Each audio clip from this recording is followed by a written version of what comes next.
Assalamualaikum warahmatullahi wabarakatuh.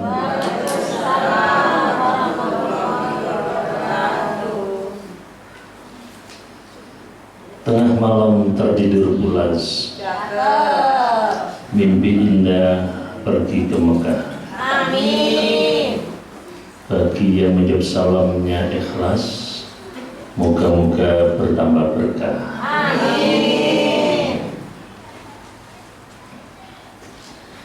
Langit cerah bertabur bintang, tanpa angin hawa panas. Aduh.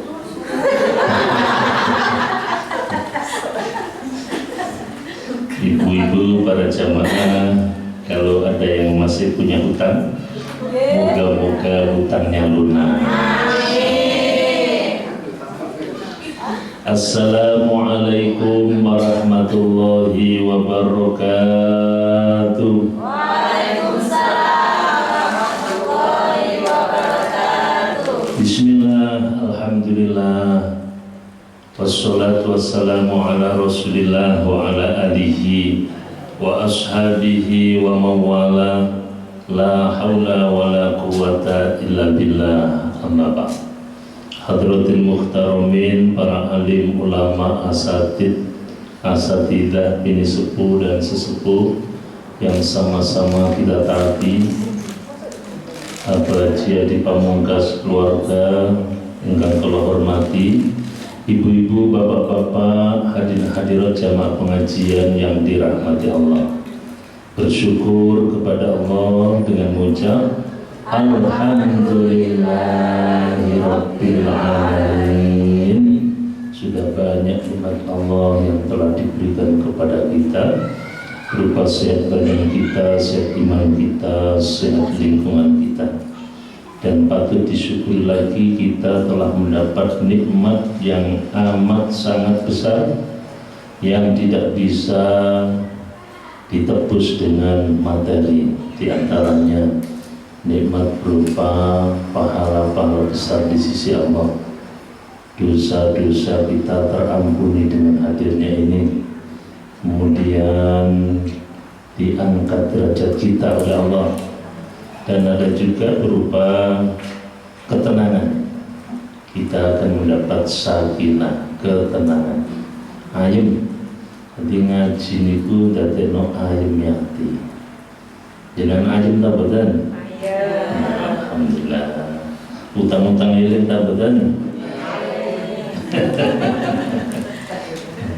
Nanti kita mulai eling mana. Shalawat salam semoga tetap tercurahkan atas junjungan kita Nabi Muhammad Sallallahu Alaihi Wasallam. Untuk mengawali, mari kita baca sholawat dan fatihah. Sallu ala Nabi Muhammad. Sallallahu salamullah ala Taha Rasulillah. Sallallahu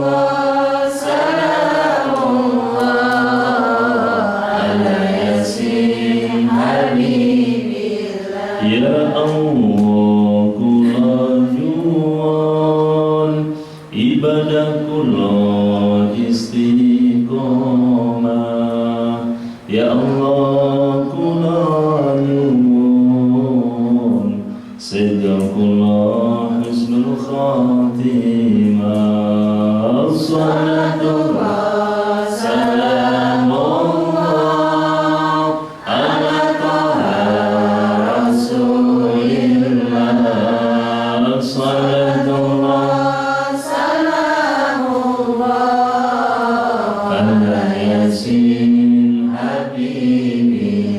ya Allah, kula nyuwun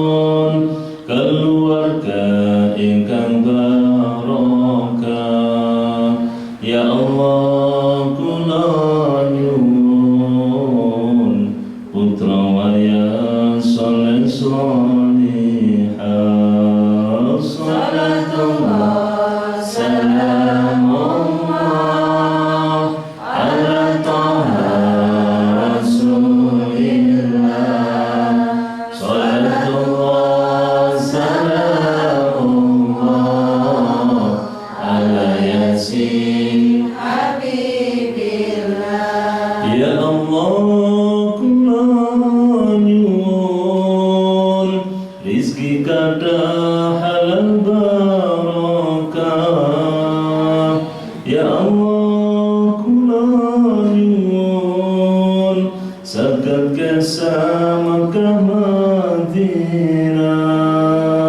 Ya Allah kula nyuwun paring ilmu ingkang manfaat. Ya Allah kula nyuwun keselamatan dunia akhirat. Salatullah salamullah ala Toha Rasulillah. Salatullah salamullah ala Yasin Habibillah. Bismil Fatihah.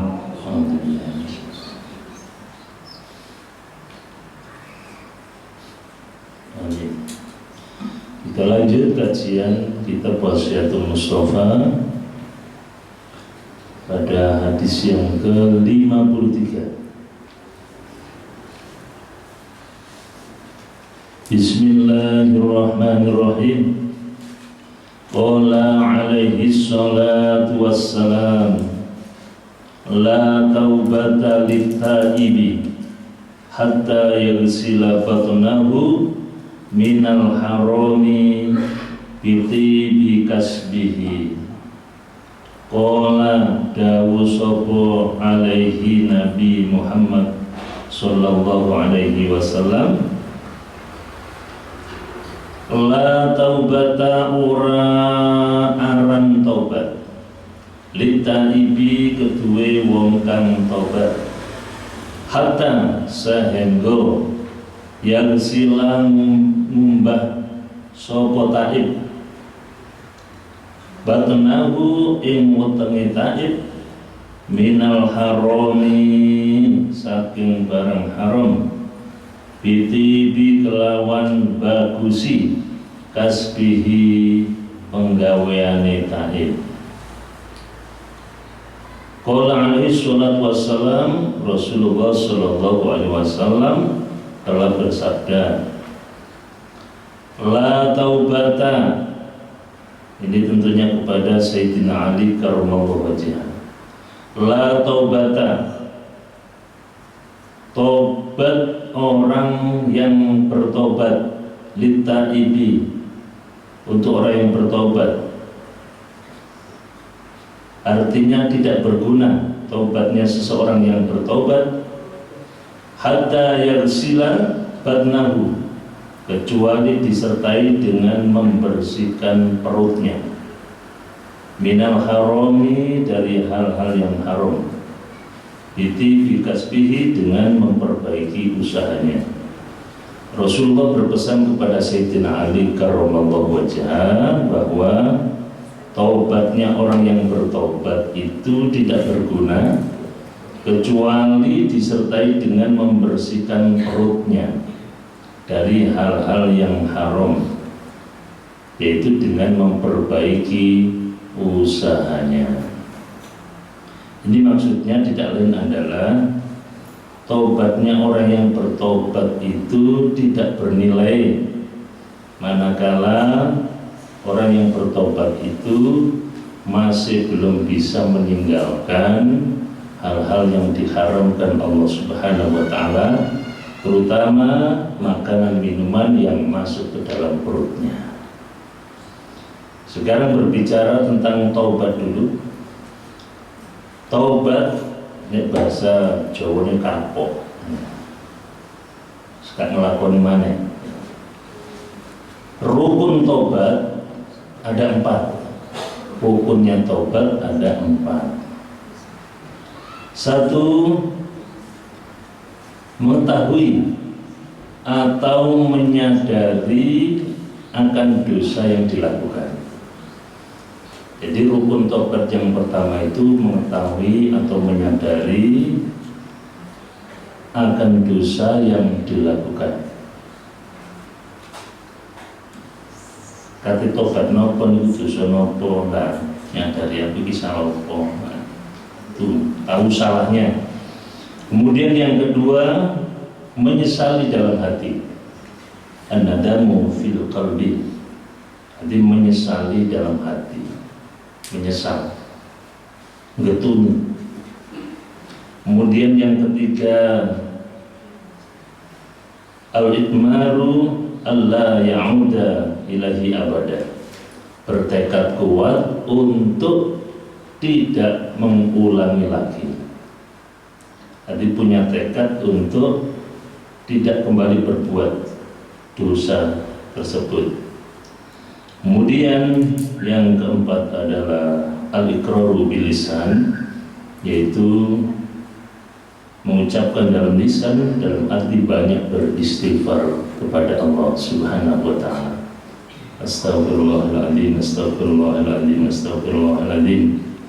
Dipanjangkan lagi, astagfirullahaladzim, alladzi la ilaha illa huwal hayyul qayyum wa atubu ilaih. Dipanjangkan lagi, sayyidul istighfar. Dereng apa? Nek dereng nggih sampeyan nang YouTube mah ya. Mungkin sampeyan print. Di print ditempelaken ngene omah. Nah, itu ngene pawon. Ditempel mandek pawon kabeh masak. Allahumma anta rabbi. Yesus apa? Jadi rukun taubat itu ada 4. 1, mengetahui atau menyadari akan dosa yang dilakukan. Kemudian menyesali dalam hati, menyesali atas perbuatannya. Kemudian bertekad atau berjanji untuk tidak mengulangi lagi. Kemudian berikutnya yang keempat adalah banyak beristighfar kepada Allah Subhanahu wa taala. Para jamaah yang dirahmati Allah, menurut hadis ini kenapa tobat ini kok tidak berguna bagi seseorang yang tidak mampu berhenti dari makanan dan minuman haram? Ternyata makanan, minuman yang masuk ke dalam perut kita, kalau itu dari makanan yang haram, itu pengaruhnya sangat besar sekali, bisa merusak taubat. Di antaranya siapa yang makan minum haram, 1, bisa menutup pintu-pintu kebaikan pada dirinya. Ibadahnya sedikit, badan ini terasa berat jika lo diajak menuju kebajikan. Jadi ini dijak ngaji bau letan ya. Semua lo kan pokoknya diajak kebaikan kumah godam dan ya. Itu karena apa? Karena pengaruh dari makanan yang haram. Nah, kalau makan haram itu ke mata bisa jadi mata keranjang ya. Kalau makanan itu masuk ke hidung keranjang. Hidung belang ya. Kalau ke tangan, panjang tangan ya. Kalau ke lidah buaya. Nek nang lambe napa tulisane? Lambe buaya. Ono sing arane lambe lamis, lambe susuan. Utawa ngaran meneh eblas. Eblas ini nek wedok, nek lanang iblis. Nah, jadi itu bisa menutup pintu-pintu kebaikan. Itu pengaruh berat dari makanan. Kemudian makanan yang haram, minuman yang haram ya. Di antaranya lagi Allah angkat keberkahannya. Jadi siapa yang suka makan minum haram, keberkahan rizkinya diangkat oleh Allah Subhanahu wa taala, sehingga tidak ada cukup-cukupnya, habis kemana tanpa ada manfaat. Yarfa'ullahu min barakati kasbihim. Rezeki ini gak rupo, gak nyantol ya. Nah, ini biasa ya entek ya. Masih akeh yo entek. Gak patek barokah. Jadi hartanya itu keluar tanpa ada manfaat. Kemudian yang ketiga, orang yang suka makan makanan haram, yang perutnya kemasukan haram, doanya tidak dikabulkan Allah. Jadi doanya tidak manjur. Suatu hari ada Sa'ad bin Abi Waqqas bertanya, ya Rasulullah, bagaimana cara doa saya ini manjur? Tokcer, terus pun bicara itu. Di antaranya adalah bersihkan makananmu. Ingin bersih, ngikut lo bersih. Oh, gak bersih itu maksudnya. Khususi ya. Bersih nono panganan lo maksudnya jangan sampai engkau makan makanan yang haram. Diteruskan Kanjeng Nabi, demi Allah aku yang ada di genggamannya. Barang siapa yang memasukkan sesuap makanan ke dalam perutnya, maka selama 40 hari doanya tidak sampai kepada Allah. Terkatung-katung atau melayang-layang antara langit dan bumi. Ini pun sak puluhan. Hati nak sak puluhan itu dongane 40 dino gak keterima. Ngantuk. Anda sak piring. Sekali ngeping nomor. Jadi itu bahayanya makanan haram. Kemudian di antaranya lagi makanan haram itu penghalang diterimanya amal soleh. Jadi menghalangi diterimanya amal soleh. Artinya amal solehnya tidak diterima oleh Allah Subhanahu wa ta'ala. Kemudian yang kelima, pengaruh makanan yang haram, rezeki yang haram adalah kerusakan hati atau akal. Jadi makanan haram itu bisa merusak hati, juga bisa merusak akal. Yang merusak akal diantaranya ya narkoba, minum-minuman keras, bisa merusak akal. Dan juga bisa merusak hati. Hati menjadi keras.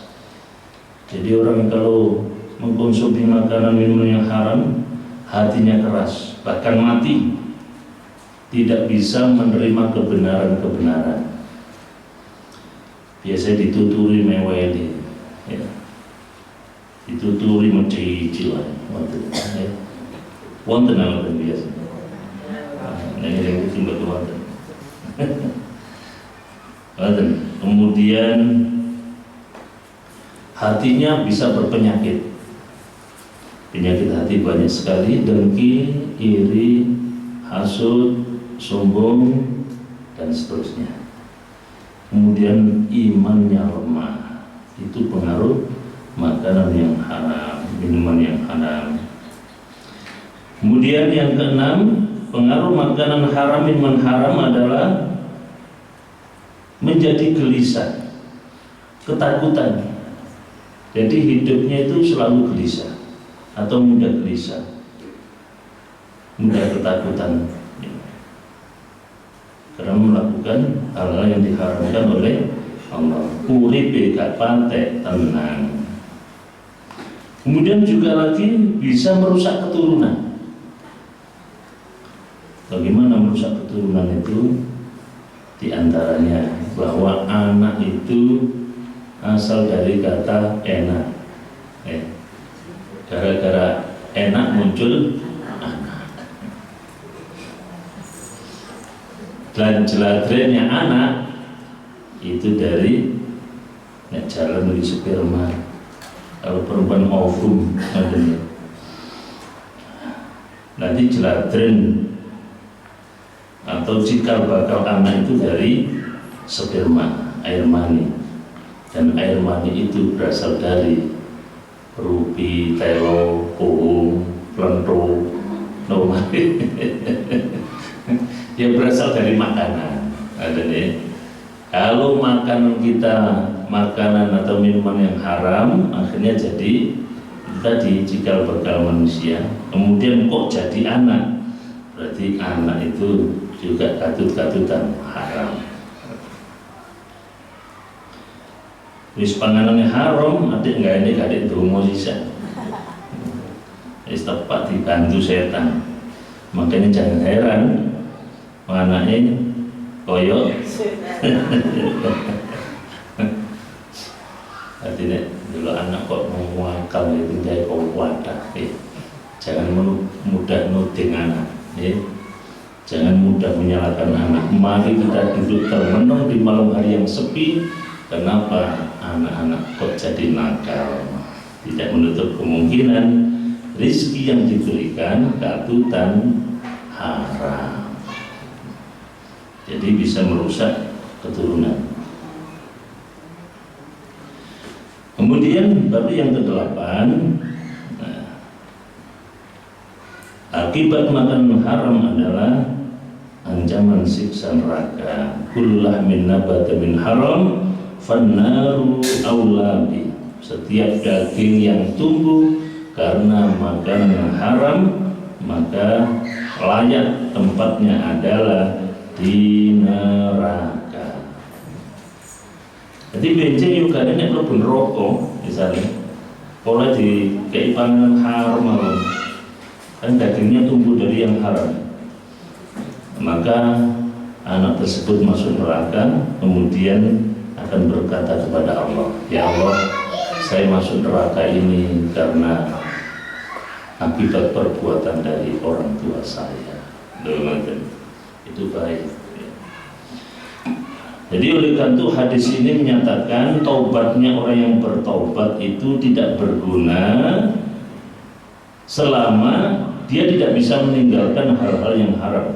Kenapa demikian? Sebab makanan minuman yang haram itu pengaruhnya amat sangat besar, bisa merusak ketaubatan kita.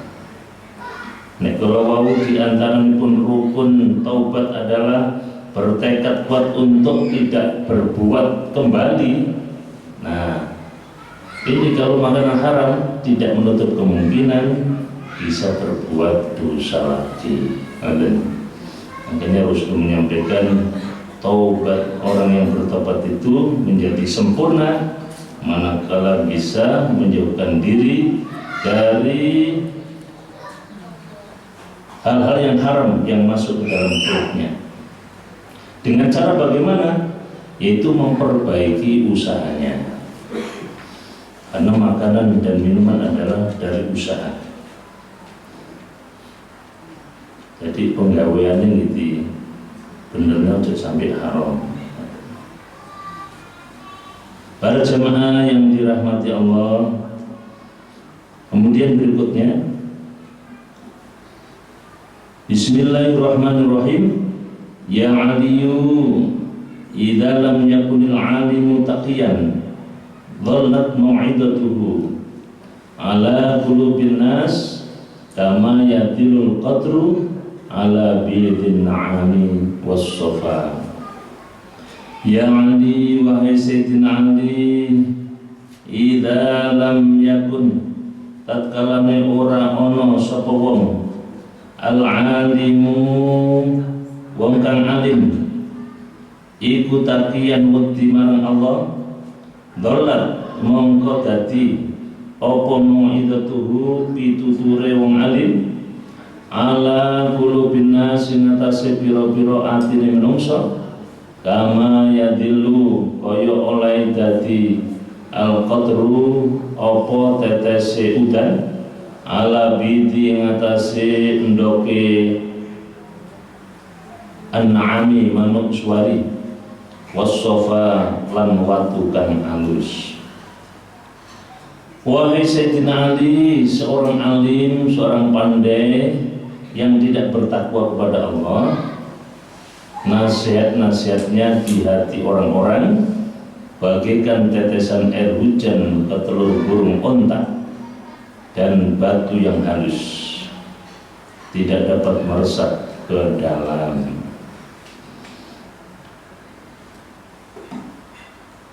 Ini tentang tiang sing alim. wong sing pinter, tokoh masyarakat atau siapapun orang yang pinter, maka nasihat-nasihatnya itu kalau orang pinter itu tidak bertakwa kepada Allah, nasihatnya tidak meresap, terus gampang hilang, tidak berkesan atau tidak berbobot, tidak membekas, masuk telinga kanan, keluar yang kiri, utawa gak patut direken biasa. Jadi nek wong yang alim, yang pinter, tapi mboten ngerti karo Gusti Allah, maksiat. Wong yo sembahyang yo ngaji, tapi yo maksiat ya. Nek tutur-tutur di antaranya satu tidak berkesan, tidak berbobot apa yang diucapkan. Kemudian yang kedua tidak membekas, tidak masuk telinga kanan, keluar dengan kiri. Yang ketiga biasanya gak direken. Gila betul. Kenapa tidak berbobot? Gini, wow, pinter tapi gak ngerti marang Gusti Allah. Nah, termasuk panjenengan, ya. Panjenengan kali kula nuturi anak jane direken, jane ucapan kita itu berbobot, maka caranya kita harus takwa kepada Allah Subhanahu wa Ta'ala. Lah kadang wonten ana niku nasihat kok weling sampai mati. Saya itu pernah mendengarkan ceramah sampai yang ini weling padahal 20 tahun pun kadang. Padahal aku loh sampeyan mantu-mantu tapi gak ngerti. Nah, bagaimana supaya nasihat kita itu berbobot? Nah, ini harus takwa kepada Allah. Di Al-Quran juga ada. Nah, kepingin pesannya berbobot, ya, bisa nasihatnya terkesan. Di antaranya adalah sholat malam. Ini surat apa itu? Ya Al-Muzammil. Ya ayyuhal muzammil qumil laila illa qalila niswahu aw inqus minhu illa qalila aw zid 'alaihi wa rattilil qur'ana tartila inna sanulqi 'alaika qawlan tsaqila. Kalau kepingin ucapan kita itu berbobot, di antaranya adalah sholat malam. Kalau malam bangunlah di separuh malam atau sepertiga malam. Kemudian kalau bisa warattilil Qur'ana tartila. Jadi sholat malam terus maos Al-Qur'an. Jadi kalau kepingin nasihatnya berbobot, jadi kalau malam bangun tentunya sholat, ya. Setelah sholat baca Al-Qur'an. Inna sanulqi 'alaika qawlan tsaqila. Kami menurunkan perkataan yang berbobot, bahkan dipun paringi Gusti Allah ucapannya berbobot.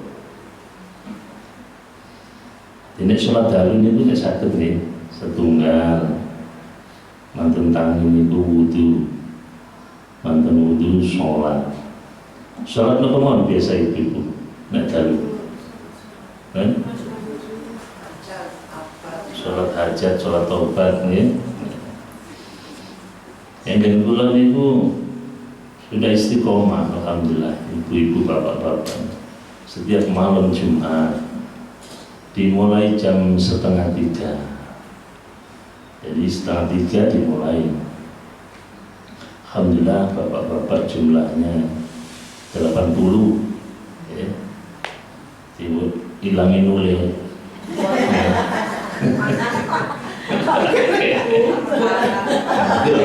Cuma 80 dibilangin boleh. Kalau ibu-ibu ya paling tidak 25. Jadi setiap malam Jumat di masjid. Sholatnya sholat tasbih 2 rakaat salam 2 rakaat salam, dan sholat tahajud, sholat hajat, sholat taubat, dan sholat witir. Kemudian zikir-zikir pada Allah, kemudian berdoa. Nek panjenengan saged nggih satu sholat malam, sholat terserah sak kuwate nggih. Tahajud hajat kakak rong rakaat mawon. Terus baca Al-Qur'an. Jadi sholat, baca Al-Qur'an, zikir, doa. Sholat, baca Al-Quran, zikir, doa. Kemudian sholat subuh berjamaah. Ini pun hebat nih. Nanti dilakukan seperti wali.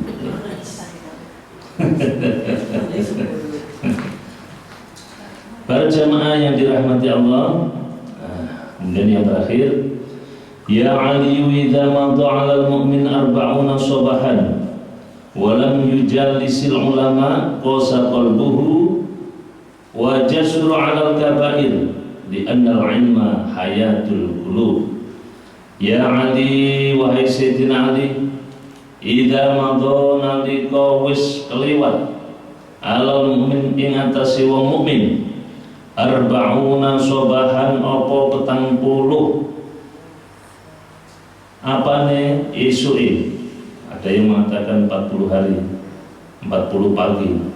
Walam lan ora yujalis lungguh atau lungguhan sapa mukmin al ulama ing ulama osa qalbuhu mongko atos apa atine wong mukmin wajah surah al kabair lan wani nglakoni atau melanggar sapa mukmin ing atase dosa-dosa gedhe.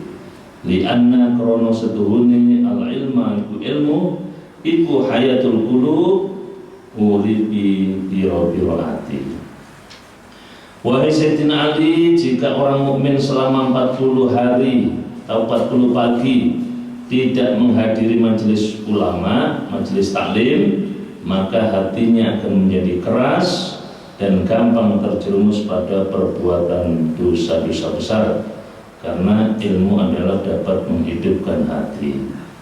Nah, hadis ini menyampaikan jangan sampai kita itu tidak ngaji melebihi 40 hari atau 40 pagi. Jangan sampai melebihi 40 hari atau 40 pagi. Kalau sampai 40 hari tidak pernah mendengarkan ceramah sama sekali, tidak duduk dengan ulama, artinya tidak ngaji sama sekali. Ngaji dalam arti tolabul ilmi, maka satu kosa qalbuhu, keras hatinya, angel tuturannya, ngeyelan. Satu. Yang kedua, wajah surah al-kabair, cenderung berani melakukan dosa-dosa besar. Alhamdulillah panjenengan di ngaji hampir pentinten nggih. Bu, nek rutin niki anu. Kalau ini 40 selapan ya. 1 bulan sekali kan ya, tidak sampai 40 hari gitu. Nah, ini tidak sampai 40 hari ini. Belum ditambah lagi ada pengajian-pengajian yang lain. Ya, alhamdulillah. Insya Allah hati panjenengan tidak keras, halus, ya. Ya, saya nangisan biasa, ya, mudah menangis, bahkan sering menangis. Lalu kok sering menangis? Dompet dikotong. Terus insya Allah mboten wani nglakoni dosa supaya ono sing ngelingno. Para jamaah, ini yang dapat kami sampaikan, kita sampaikan, semoga ada guna dan manfaat. Barangkali ada yang ditanyakan, monggo.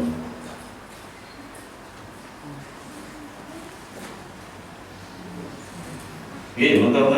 Assalamualaikum warahmatullahi wabarakatuh. Waalaikumsalam warahmatullahi wabarakatuh. Ini masalah tobat makanan juga. Misalnya ada penjual, terus hasilnya itu hasil yang kurang jelas. Apakah yang dimakan yang sama pembelinya itu juga makanan yang gimana gitu hasilnya? Apa sama-sama dosa atau memang nggak tahu gimana? Itu aja. Terima kasih. Assalamualaikum warahmatullahi wabarakatuh. Contoh dia tak. Ini jual barang subhat gitu kan? Ya makanan terserah, pokoknya yang penjualnya kurang jelas itu hasilnya gimana gitu. Contohnya apa? Contohnya kurang jelas, jadi hasil. Kalau tidak jelas, nggak usah dicari-cari. Kalau tidak jelas nggak usah dicari-cari. Misalkan jual ayam panggang, misalkan mau jual panggang ya, nggak usah dicari-cari. Mau sih boleh bawa kaji apa enggak, buat usaha. Kalau itu memang jenisnya halal, ya sudah halal, ya. Itu berarti halal. Pembelinya itu loh Pak. Ya. Untuk pembelinya, Pembelinya itu loh, uangnya kan makanannya kan dari penjual yang nggak jelas. Oh, Jadi uangnya penjual, uangnya pembeli. pembeli makanannya yang dibeli. Makanan yang dibeli. Makanan Gitu. yang dibeli. Dari penjual yang nggak jelas. Penjual yang nggak jelas. Ya. Jadi ya, kalau makanan itu halal ya halal, nggak usah dia berarti halal. Jadi makanannya itu memang kalau halal ya halal. Kalau haram ya haram. Kan al halalu bayyinun wal haramu bayyinun. Halal itu jelas, haram itu jelas. kalau menerima Contohnya bisa. itu haram itu diterima itu gimana? Lah taunya dari itu halal haram kondo kan. Itu mah gue nyolong. Itu berarti jelas. Jadi pura-pura jelas gitu ya. Bu, ini duit hasil korupsi saya kemarin Bu. Yuk, nih sampai tak kasih ini hasil korupsi tuh ya. Pakai pisau gitu. Lah itu berarti haram. Berarti haram. Kalau dia macam enggak, itu berarti enggak apa-apa. Rezeki ya. Rezeki. Oh enggak tahu. Makanya enggak usah ditanyakan. Lo bareng kok dikasih ke. Jadi kalau benar-benar dia menyampaikan tuh hasil haram, ya tergantung panjenengan. Kalau panjenengan terima ya haram, kalau tahu ya kalau diterima ya. Terus kalau saya tahu kondisi kayak alhamdulillah terima kasih, on bebas.